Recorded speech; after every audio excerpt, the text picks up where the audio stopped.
கதை இந்த உலகத்தோட ரகசியங்களை பத்தியது.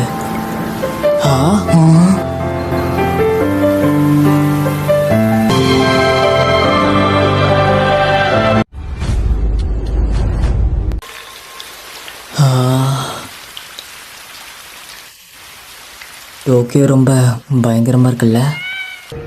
சரி சொல்லு, நீ அவனுக்கு எவ்வளவு சம்பளம் கொடுக்குற? ஒரு நாளைக்கு எவ்வளவு கொடுக்குற?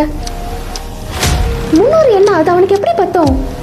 இல்ல, அது 30. இது என்ன இவ்வளவு அதிகமா இருக்கு? இல்ல, இந்த பொடி பையனை நீ எங்கேயும் பார்த்தது இல்லையா? ஒரு ஐடி கார்டு காட்டு. மறந்துரு. பொடி பயல என் மேல இருந்து எந்திரி. எல்லாமே ஒரு முட்டா தாயோலிடா.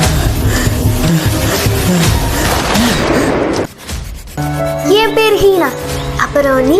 ஹோடாக்கா. சந்திச்சதுல சந்தோஷம். ஹோடாக்கா. எனக்கும் தான். இன்னும் சில நேரத்தில் மிக கடும் மழை இருக்கும்.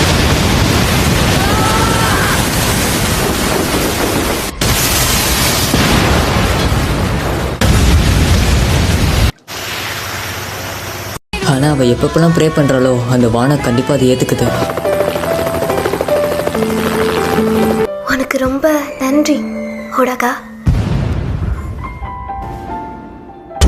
உண்மையிலே வானிலையை கட்டுப்படுத்துறது இதுதான்.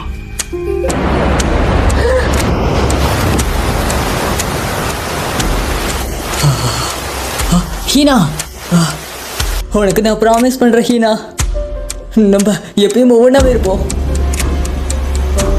அதை நான் அடைஞ்சிட்டேன்னு நினைச்சேன், ஆனா இல்ல. என்னோட அக்காவை உன்னாலதான் காப்பாற்ற முடியும்.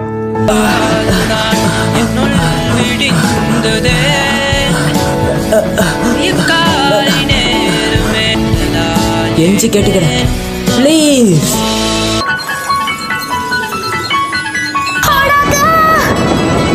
நம்ம வீட்டுக்கு போகலாம் ஹீனா. அப்படின்னா சென்னா இந்த வேலை பரவாயில்ல, எல்லாமே போதும். இனிமே நீ சன்ஷைன் கலர் இருக்கணும்னு எந்த அவசியமும் இல்லை.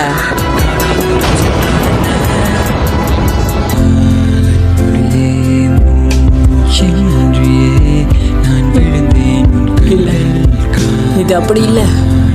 அந்த நாள் நாங்க உலகத்தை மாத்திட்டோம். நான் தான் அந்த முடிவு எடுத்தேன். நான் தான் அவனை சூஸ் பண்ணேன். நான் தான் இந்த உலகத்தை சூஸ் பண்ணேன். நான் இங்கே தான் வாழணும்னு நினைச்சேன். ஹீனா, இனிமே எல்லாம் சரியாகிடும்.